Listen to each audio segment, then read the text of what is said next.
Dari model seksi hingga jadi relawan kemanusiaan, begini potret Karin Novilda sekarang. Media sosial kemarin dihebohkan dengan selebgram dan model seksi bernama Awkarin. Ia kerap membagikan foto-fotonya di Instagram. Nama Awkarin melambung tinggi saat ia gagal menikah dengan pacarnya Gangga. Gangga sempat melamarnya yang ternyata hanya candaan saja. Setelah sempat meninggalkan Instagramnya dengan 7,6 juta followers, kini Awkarin merambah ke dunia relawan kemanusiaan. Ia mengaktifkan kembali Instagramnya yang telah diverifikasi dan menjadikan akun tersebut sebagai komunitas atau platform relawan.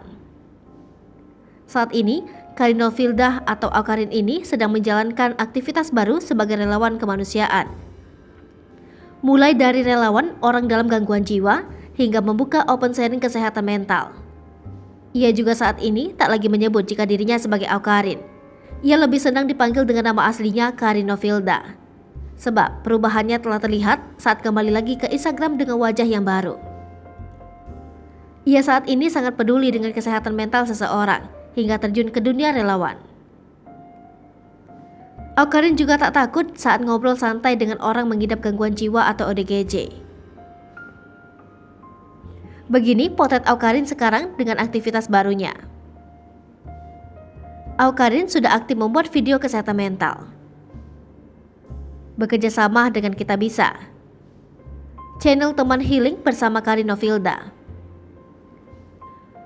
Awkarin juga sudah aktif membuat video edukasi saat ini. Ternyata menuai komentar-komentar yang positif saat sedang kampanye kesehatan mental maupun aktivitasnya di bidang sosial. Popo TV, jangan lupa komen, like, dan subscribe serta tonton terus berita-berita terupdate lainnya ya.